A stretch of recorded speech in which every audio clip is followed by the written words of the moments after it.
We got hards on.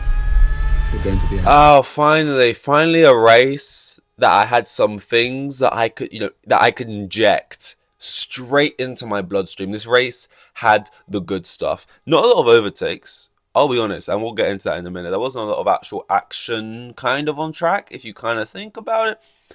But it was a race in the sense that there was, and especially, you're getting us up.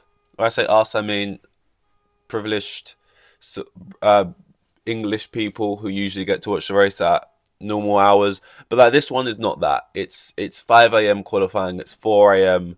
for the race. I didn't sleep. I just decided just to stay up the whole night. For me, it's easier just to stay up till 5 a.m. or 4 a.m. than to try and set an alarm, because that's just, I can't do that. You got to give credit to the people who do that every weekend to watch this sport, especially when they're doing it to watch Verstappen win every weekend, because that's crazy. You got to be a real, what do they call them, oil head or something. Like, you got to be really into motors or something just to like that. But it's crazy. We got Rate My Quality, we got the race rundown, we got the soft, medium, and hard awards for a race that was exciting, because I do feel like the first two weren't that. I can't remember why they were boring. I just remember that they were. And from this race, it sets the tone early, very early. But before we even talk about the race, we got to talk about quali, which I usually rate all the qualies. This quali, I think, I don't know what I gave the first two, but I'm pretty sure this is the highest rating so far. I'm going to give it a 7.5. I don't think you can get much higher than that, with Verstappen still end up being on pole, and they kind of teased the idea, the notion. Oh, what if Verstappen's not? Because I'm pretty sure like he didn't get the fastest time in Q1, didn't get the fastest time in Q2, and this was similar, I guess, to the first race. Like Verstappen got pole, but he never set the fastest time throughout any of the Q1, Q2, Q3, right? This was different. Like, he did set fastest times, I guess, but uh, you know. He just wasn't number one he wasn't setting the tone in that way, but then he just pulls out the bag towards the end because that's what they'd like to do. Um, and it was science. He was kind of showing, I'm that guy, pal, and he was. I'm a Leclerc guy, so like, and I do like science, but it's like, it's very similar to the fact that, like, I like Russell, but I like Hamilton. It's like, I like Sonoda, but I like Ricardo. So ultimately, it's like, I like these people, but when there's another driver who I like more than them, it's like, I like you to a point. It's like, I like you, Sonoda, but you're beating my boy. It's like, I like you, Russell, but not when you're like out qualifying Hamilton 5 times in a row. It's like, oh no, type thing. But yeah, Sainz basically, it gets a high rating because ultimately, wait, no, that's the race. The qualifying, it was still. I mean, you had Perez getting a little penalty for like blocking someone or something like that. But I always find these penalties kind of boring. You find out like a couple hours after it happened, or maybe you don't even see it. So you find out when you're watching like them do their little lineups. And you're like, oh, okay, I guess that's, yeah. It's like, oh, Perez gets 9 grid penalty for sneezing outside of the track lines or something. It's just like whatever, and it kind of just feels like it's never really that. It's just like a circumstance kind of thing. But yeah, that happened. Anything else? I mean, Ricardo gets his lap time deleted, which just paints a horrible picture of Sonoda P8, Ricardo P18. And now, to be honest, I don't think he would have got to Q3, but I reckon he would have got P11. I reckon he would have landed himself P11 if he completed qualifying. And P8 and P11 looks a lot better than P8 and P18. And normally he was quite far out of the track limit, so that's like all on him. Doesn't look great. He does all right in the race to bring it back, but ultimately he did have like 3 cars ahead of him DNF, which helps for like 5 of the overtakes. Not overtakes. 5 of the positions he managed to gain, right? But that was painful. That was painful, But it was better. Ultimately, it was a better weekend for Ricardo, I think, and we just need to slowly get to a place where, like, I really can't see a world right now where he's like actually beating Sonoda in qualifying, because Sonoda just looks like he just has it, and Ricardo just seems kind of mid, and it was kind of letting me down when I was checking the timesheets, because I had my eye on his times and how far he was behind people. Not like watching his onboard or anything. I'm not deep in the hole, but like just seeing like, okay, he's 4 seconds off this guy. Look back in 20 seconds. Okay, he's 3 off these, and then go back up to 5, and I'll be like, fuck, did he just make a mistake or something? Fucking hell, Ricardo. Like, he should have got out. This is what's annoying though. It wouldn't have mattered, made points, but Russell goes off towards the end. Things happen. You never know. It's that you could have lucked yourself into like a point or something. But yeah, he should have, I think, at least got P11 this race. He should have caught up with Albon. That's part of the problem. He was catching, then you'd look back and he'd like be back again. And it's like, did you mess up? It's almost like he can put in good lap times, but he just can't find the focus to do it consistently anymore for like 60 laps or whatever. But we'll get to that later. Hamilton went out in Q3. Everyone was acting like it was the biggest shock in the world. I say everyone, I'm talking about like the commentary and stuff, acting like it was the biggest shock ever. Like, what? We can't believe this. Even though didn't everyone predict he was going to have a stinker weekend and he didn't look great in the car and it was just going to be bad, and then it happened. Like, he got P8 last week. This week he got P11. Like, it's not that different. It wasn't that much of a shock. It's like, there was a chance that could happen, and then it did. So I think 7.5 is fair enough for quali, but I don't want to dwell on quali too much. Quali is only fun and exciting to think about when the race hasn't happened. As soon as the race has happened, everything's kind of been negated from quali, because it's like, it's only an interesting talking point that this person finished this far back or this person was this far forward until the race happens, and then it's like, none of that meant anything really, because this is now the points. This is what, this is what's current. And the race had a fair amount of stuff where it's like, I got to get through all of that. So here it is. I mean, if we actually look at qualifying compared to the race, I think the person who made up the most places was Hulkenberg, which may have been the same last weekend. I think Hulkenberg maybe made up the most places. So he's, not Magnussen, and Magnussen as well, to be fair. Haas in general are doing a decent job. They're gaining positions in races. They're getting points here and there. They got 9th and 10th today. Hulkenberg gained 6 places, if my simple maths is correct. That's double decent. That ain't half bad. Who else did we have? Anyone? I mean, Ricciardo gained 5, but Hamilton, Verstappen, Russell all went out ahead of him. So that's 3 of those 5 places. So then I guess you got past like, I don't know, a couple Alpines, or whatever. So, and here's the thing. Although Hulkenberg gained 6, Ricciardo gained 5, these people gained positions. None of it really happened on track. They kind of just ended. They just happened to end the race that much further forward. It wasn't like I can really think of Hulkenberg doing an overtake or like Ricciardo overtaking 5 people. It was more just that he went around the track. He would pit. He would come out. He'd go around the track. He'd pit. He'd come out. He'd go around the track. And he happens to end up 12th, even though he started 18th. It was one of those kind of races, admittedly. But those were the biggest winners and losses. Up around the front, obviously Leclerc gains 2, Sainz goes up 1. Perez only up 1, He's in the rocket ship of a Red Bull. Only really gained 1 position. I don't know what happened to his race, how he was kind of just like not even close to catching Piastri towards the end. I thought that would have been more likely. But yeah, kind of just started P6, finished P5. In that car that, at certain points of the race, it went back. I don't know if they're like briefed to just say this or that it's just in their brain so they look like they gave, like, it's like they just got overtaken relatively easily. They want to not make it look embarrassing, so they just have to get on the radio and be like, wow, that car's fast. Or like, wow, that car's a bloody rocket ship. Like, it's not me, guys. That no human could defend against that car. It's a bloody rocket. It's like both Mercedes boys always feel the need to say that when they get overtaken by like a Red Bull or sometimes a McLaren or a Ferrari. Wow, they're fast. We're shit. But yeah, in terms of the race, it was an improvement. It was a real improvement. And I think I think the first race was the worst. I think the second race got a little better. The first race, let's just say it was a 4. The next race was like a 5, and this race jumped up to a 7, I think, and that's good. And it set the tone early with, you're gonna at least like this to a certain level. When whoever it was planted a C4 on, Verstappen's back right, or whichever one it was, which detonated that relatively early on in the race. And I like the fact, and you could argue, you already had problems or whatever, but for all intents and purposes, he got overtaken within the race. It wasn't like Sainz was P2 and then Verstappen sort of, bailed out. It was like, you got the overtake done and then it happened. It's so much nicer to do it on the track. You feel like you earned it more than just being handed the win, kind of. So that was good. Verstappen goes out, you're like, oh my God. So immediately, no doubt in the mind, Verstappen's not, jumping into a new car in 10 laps time and somehow gaining all these positions back. Like, no, he's out of the race. We're not having a Verstappen as a race winner. Like, for that alone, being up at 4 a.m. watching it is worth it. It's great. His car like blows up, shooting out smoke as he comes into the pit. That was actually like, that was just it just happened then. Like that could have been like dangerous, I guess. I'm sure it shot off like metal or whatever. Like if he had been a little bit further down the pit lane, and that easily could have decapitated someone's, but it happened there.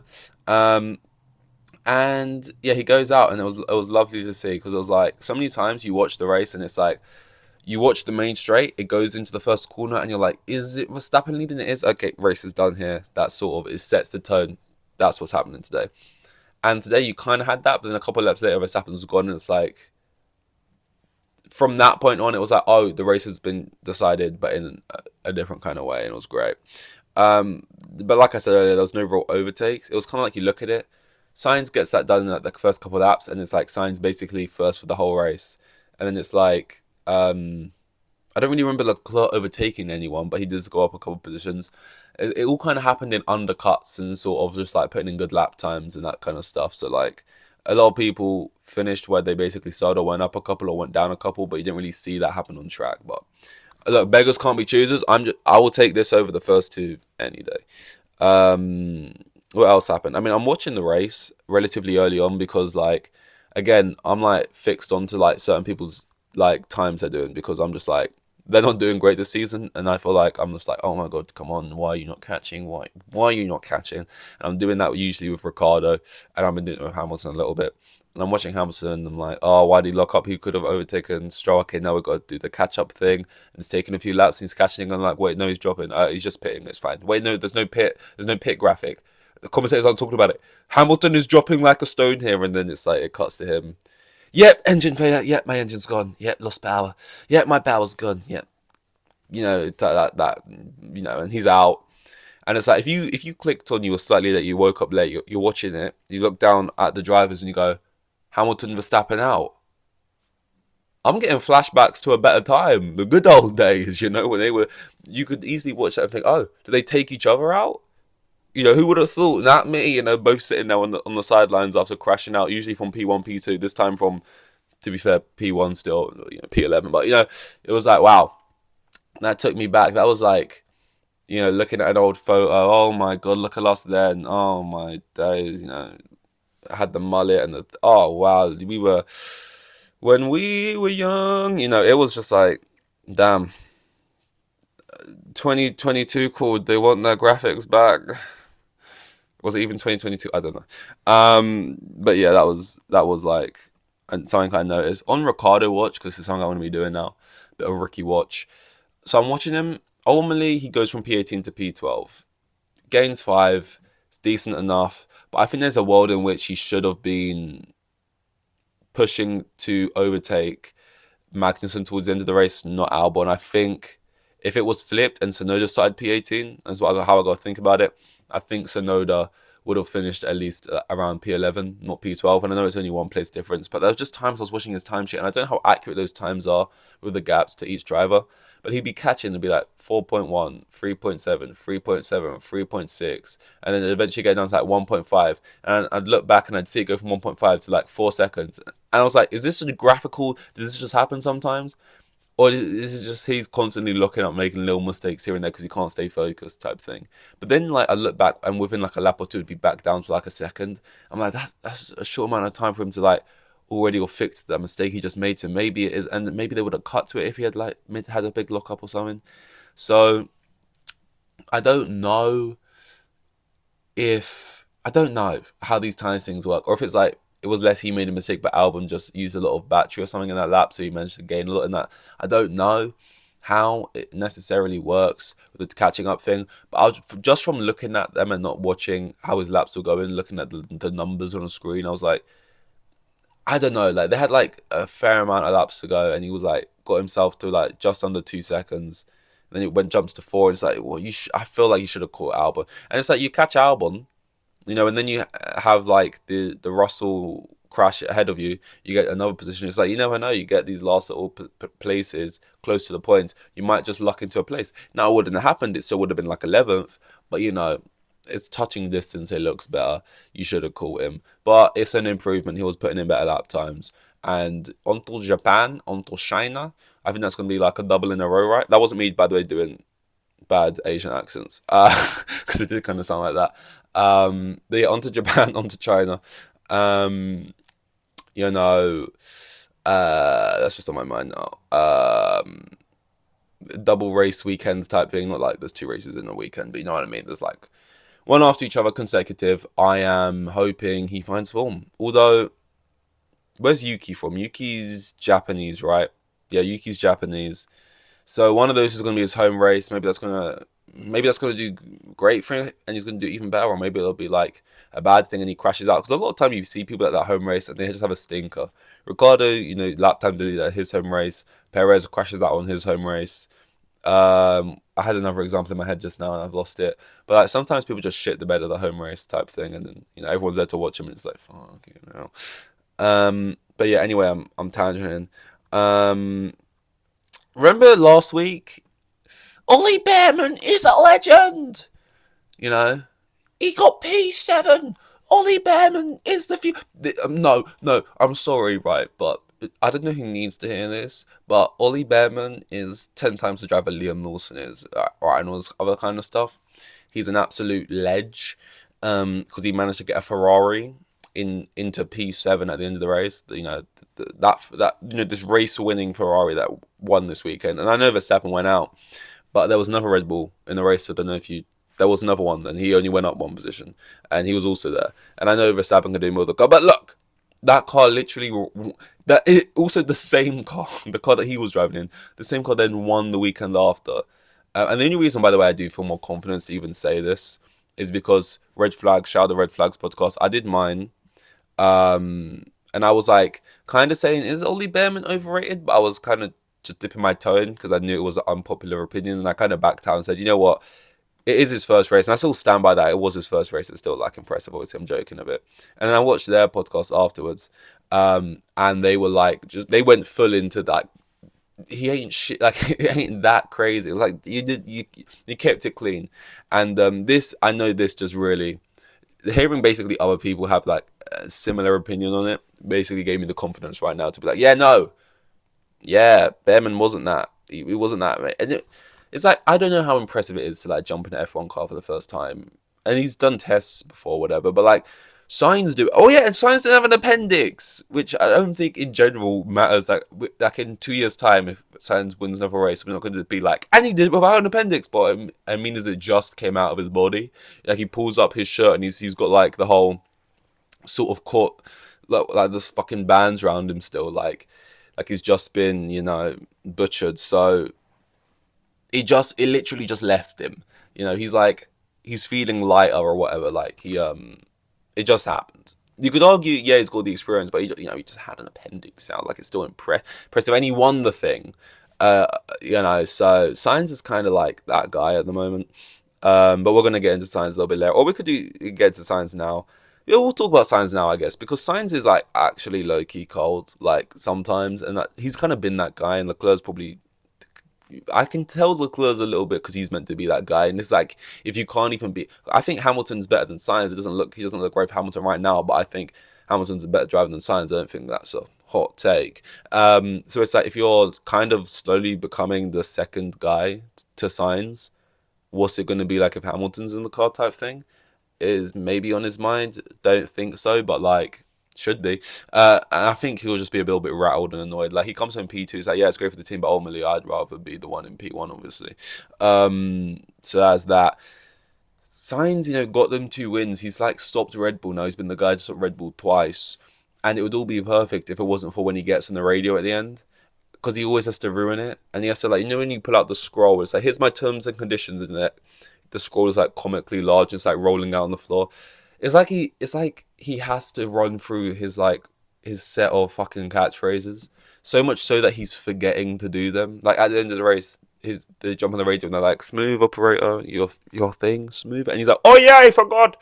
And it's like he can't even remember half of them now. Since when did "Tell me we have it"? Since when did that become like a thing he has to say at the end of everything? Like this is another one of my things. I don't know if you've seen those videos of like footballers when they celebrate goals, and it's like, oh my god, count how many celebrations this guy does, and it's like he runs, slides to his knees, points to the sky, walks out, taps the badge, little heart heart with the hands out to the crowd, blows some kisses, you know, does a little bow, walks away, turns back, you know, does a little something like does like so many in a row. It's like he ends the race, he's got to run through like the "Tell me we have it, smooth operator." And to be fair, right now it's only two.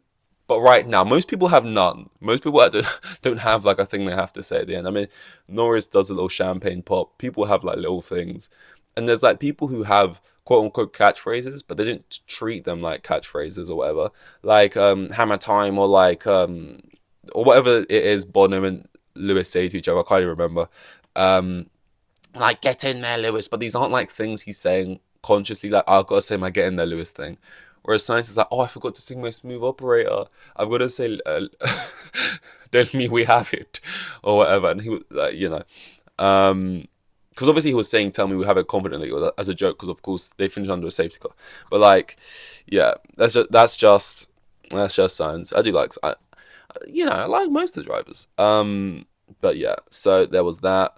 That was that going on. Russell trying to go long, not really something to talk about, but just a second there where they even question, let's go long. No, these tires feel amazing. Let's try and finish it. It's like, I don't know why they always have that as an option at Mercedes, and usually with Russell, the whole like let's go long thing, where it just never makes sense. I don't know why they always think they can just drive 100 laps in their tires, and they always end up just coming in anyway. I don't know why I always throw it out there, but they had that going on. James Rouse, this guy, like, wasn't it not like last week when he was talking about, that's not how we want to race. You know, it shouldn't be done like that. Drivers backing up drivers, you know, going really slow through corners. It's like, mate, that's literally your tactics every other weekend. That's your big brain like things to get the car further up. We're gonna pit Albon really early and then just have him like holding up the whole grid and just defending for his life. And you tried it again today. Like the week after you kind of complained about people abusing that. On a track where you can't do it as easily, right? But whatever. You had Albon come in early with the idea of let's just defend this out and get as far as we could. Didn't work out. But like you try it every week. That's your thing. That's your gimmick. The whole get Albon out there, push him out there, and defend with his life. And oh my god, I almost forgot one of the talking points of the weekend, which is Albon stole Sargent's car. Albon was driving Sargent's car. Well, I think it was his own car with like his chassis or whatever. That sounds like an explicit sentence, but like he was whatever, for all intents and purposes, right? It was Sargent's car, and like that's crazy. Like Sargent crashed. I think people's reaction was a little bit funny because people were trying to say, people who've watched the sport longer than me, which is why it surprised me a little bit, was saying, oh, well, that's not right. That's not right. You should be driving on merit, and if you make this mistake, you should have to pay for it. And it's like, yeah, no, I agree in general, in a general sense, and in like other sports and type stuff. But even from watching Formula One from this short period of time, I'm not surprised by it. I understand it. It makes sense to me, and it's not fair. But but here's the thing. It's not fair. Yeah, true. You know what else isn't fair? You know, Verstappen's in the fastest car. People are literally driving cars faster than other people. People are in here because of sponsorships and money and shit. Like, yeah, it's not. This is Formula One. You know, it's not fair. That's why we watch it. That's why it's fun. It's like so different and backwards, and in the theme of Australia, on its head, upside down to so many other sports. Because it's not fair. Things happen. You get into the sport. I got into the sport even like 8 months after getting into it. You come across something, you're like, what? Really? That's a thing? Like, because the sport just has things which is like, just not fair. So like, as much as I'm like, oh, that's not fair. Like, Sargent should be driving. You know, he didn't make the mistake. It's like, well, you didn't know, but this is Formula One. This makes mistake. This makes sense. Albon's the guy to do it. So Albon takes the car. But just like, it's crazy. And here's the thing, like, Sargent probably had the biggest like pull back down to earth with the whole Albon taking his car thing, because like you'll see an Albon, you're like, oh, he only has probably one of these chassis left. If he crashes, he'll be out of the thing, and it'll be my chance. It'll be my chance. I'll get the time to put America on my back. Albon's gonna go out and it's gonna be me, and I'm gonna finally have my coming of age story, and I'm gonna do it for what are they called? For the Statians. What do US people call themselves? I'm gonna do it for the States. I'm gonna do it for my jabronis back at home, or whatever, right? And he watches him crash, and he's like, yeah, come on, man, let's go. Right? He's probably like, you know, he's gassed, right? Albon's there, crashed the car. You know, Sargent's thinking, you know, oh, that's great. I'm gonna have I'm gonna get to race my own. I'm not gonna technically be out qualified or be out raced this week because it's only gonna be me. And Albon's literally that meme, like, oh, I've crashed my car, I'm out of the race.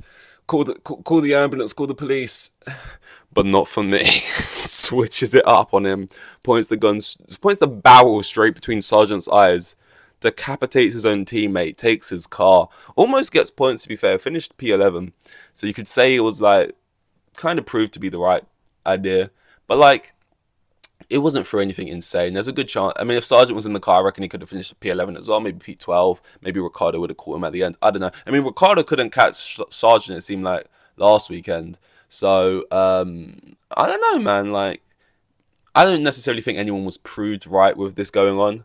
But it's just funny how I was like, you know, I saw like this clip of, I think it's from like The Equalizer or something. I'm not seeing it, but it's, what's his name? Denzel Washington film. And like there was this scene where this guy pulls a gun out of him, and then he's like, and then he like grabs the gun and like points it back at him so quickly, like this sick little John Wick style move. And it was just like, that was Sergeant. That was just sort of Sergeant. I'm the Sergeant. So yeah, it was crazy. Ah, dang it, bro. I thought I was gonna get to go out there and crush some fresh tarmac, man. So crush some fresh mac. Ah, damn, bro. But yeah, no. I don't even. I don't even know. I don't even know what I'm doing at this point. But yeah, what else do we have? Australian air is just great air, and I'd love to breathe it. You just have more fun. This is why Australian people always look fun and we're miserable, because we're breathing the London sort of blitz, bombs, smog, rain all the time air. We're just miserable, and it's fine. I'm used to it, and I like it. At this point, I like that we're miserable. I like that we don't make eye contact in public transport, and then once it's hello to each other, you can get out A to B real quick. I like that because I'm used to it now. It's became part of me, right? And I like breathing that dirt. Whereas Australians, it's like, Sonny, oh, that's a fucking snake in my toilet, record it, fucking it. You know what I mean? And they're breathing that sunshine. You go out there and you just get good races. And even though this was a race that shouldn't be good on paper because there was no road overtakes or anything like that, it was good. Because it's just something in the air there where things happen, Manifestation must be huge in Australia, because I just felt like it works better out there. There's just something about the vibes of the place. Because it was just, Australia just delivers, man. It just delivers. We almost had an ending exactly like last year, with like the whole restart on the red flag, but they didn't go for it because the FIA are boring nowadays. Rest in peace, Michael Massey. Not actually dead, but rest in peace, because we know he would have loved the drama. He would have brought out a red flag for them. And that's actually the next thing we're going to talk about, because this to me, okay, so I see it cuts to Russell, beached upside down. You're like thinking, oh, he shit the bed again. That's what I was thinking. But then they kind of allude to like, oh, Alonso goes into that corner way slower than Russell would have expected, kind of suggesting dark arts are at play here. I'm thinking, okay, but that's still just like Russell should be able to expect that these are just dark tricks from Alonso. This is how an experienced guy can manage to stay ahead of like a less experienced guy, and he just read George well. I'm still kind of just taking it in as like a George shat the bed type thing. But then Alonso gets his penalty. People who know the sport better than me basically gave him the penalty, decided whatever. So I'm like, okay, yeah, no, probably it was just dangerous then. I'm not gonna argue that. You probably just did some bullshit, right? Went in too slow, effectively kind of like long form kind of brake checked him, had to swerve out the way or whatever, couldn't go into the corner in the set, whatever, right? I can kind of get how that makes sense. So he crashes the car, goes out. Everyone's saying they should have red flagged the race though, and I wanted them to red flag the race because I'm like, that's exciting. We get a final race just at the end for one lap, just trying to overtake people. They didn't do it. In my mind, it's like, okay, yeah, because it happened like last year, and everyone was saying, this is the thing with the FIA. It's fun to point fingers and shout at them because it's like, you're always doing the wrong thing. But it's like, either way, it's like you reset it, people crash on like the final lap thing, and they go, we did this last year, didn't you learn from your mistakes? And you don't reset it, and people are saying, dangerous, FIA, be ashamed. George Russell was in the middle of the track screaming for his goddamn life, and you didn't, red flag it. I just think red flag it because it's just fun, and also there was a fair enough reason to do it anyway, so why not?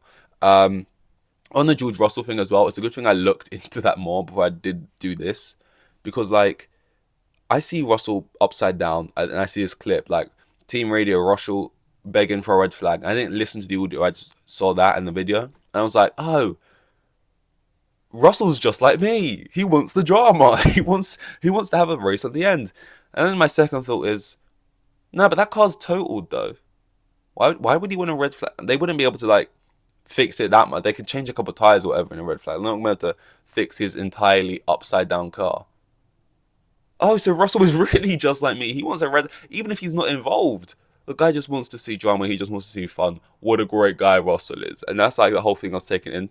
I was going to speak about that radio as if Russell was pleading for a red flag because he loves the drama and not because he was scared for his life. That's how I perceived it. And then I saw other people talk about it with more detail, and I was like, and I listened to it, and it's like he's in the middle of the track. Like, I saw a TikTok of like someone talking about if you see a sheep and it's upside down, guy flip that thing over, because if you leave it like that, this happens quite often. Sheep's just, they fall upside down. They're just, and they can't get back up, and they just die because they're just upside down, like a turtle or a beached whale. They're just like stuck there. Gotta go help them. It's like tipping cows where you get fines for it or whatever, because like you're essentially just killing the cow, which is kind of crazy because they do that in Cars. Mater, the animated film Mater just goes out tipping cows and stuff, which is like crazy. Now I think about it, but that's when Pixar films used to be edgy. What was I gonna say? Yeah, so like that was George. George was like this sheep on his back type thing. Man couldn't get up, right? And he's like in the middle of the track. He's like, he can't see. He's like effectively upside down. And he's like, red flag, red. He's trying to find the mic. He's like, red flag it, red flag. And they're just responding like, yep, George, we see you. We know it's a red flag. We see you in the middle of the track, George. Yep. And he's like shouting back like, red flag it, I'm in the middle of the fucking track. And they don't. And that's why people were saying they should have red flagged and this and that. And I feel bad even making like a movie parallel because I'll keep doing that. And it's like, from listening to it, it was kind of like, oh, that's like not nice to hear or whatever. Because like desperate or scared in that moment. And also he's like facing away from the car, so we can't even see it. But it did remind me of like Tom Holland's Spider-Man and Spider-Man Homecoming, when he's got all the rubble on him and he's like screaming out for help. He's like, help, please, anyone help me. I'm here, I'm stuck. Or whatever, like under all the rubble and that. But yeah, no, this was actually real. This wasn't like an actor acting in a film, and it was like actual real fear. So that's not nice. But yeah, it all was well, all was fine for George. But I can imagine that was, in my mind, I didn't think it was like a scary thing, because I just thought, oh, the cars will just see you coming around and they'll just drive out of the way.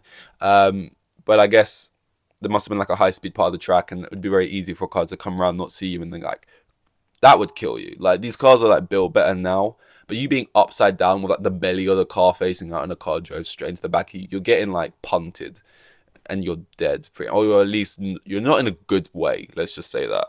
So all ended well though. 2 wins for Fred now as a boss for Ferrari. I think he's doing pretty decent there. And ultimately, Hamilton's going to be looking like he made a good decision here. Because even though he's not getting as well as George with the car, to be fair, the car at best is like P8. And Ferrari just won a race again. So it's looking like to be a good decision at the moment, isn't it? Soft, medium, hard awards. Soft is going to the FIA, even though they couldn't make a right decision either way, probably. I like fun. And you guys are party poopers, and you don't like fun. You don't like people swearing on the radios. You don't like people wearing a couple watches. You don't want to red flag the race. It's like, what are they good for? Absolutely nothing. Medium, I'm going to give to Norris because he had a good race. Starts where he finishes, gets on the podium. He's that guy, pal. He's still the guy over Piastri. A lot of people want to say that in the case, and I do like Piastri, but when you come from my boy Lando, you're gonna get that smoke. Sainz is gonna get the hard award. Ultimately, he did overtake Verstappen on track. He gets the overtake done on track. Don't care what you want to say about it. He does it on track, which adds points to me. He does it. I've got to make sure I word it right. Not just without an appendix. That's not the impressive part. Without an appendix, like it just happened. So he's like tender under there in his little like cocoon as he's driving or whatever, and he goes on to win the race. You can't not give him the hard award, I think, in a race like today. Next one is Japan, I think, and I don't know. I think have I been watching, like, is this, or is it China? I haven't seen them drive it yet. I feel like one of these two races I haven't actually seen them drive it yet, because it went out of the sport for a while. I think partly because of COVID, and they just stayed out for a bit. I think it's China actually, but either way, I'm excited to see these two races out in Asia. It'll be fun. it'll be a good time. I don't know what they're like for racing and stuff. I don't know these tracks that well enough. I'm still fairly a bit of a bubba still in this sport in terms of my knowledge on it, but I look forward to it. And if the race is like, in my opinion, went from a 4, a 5, like a 7, let's just hope we keep that trajectory. Trajectory. Because that'll be great. Hands on we guys, and we're going to the end. Thank you very much, and I'll see you, not literally, in Japan.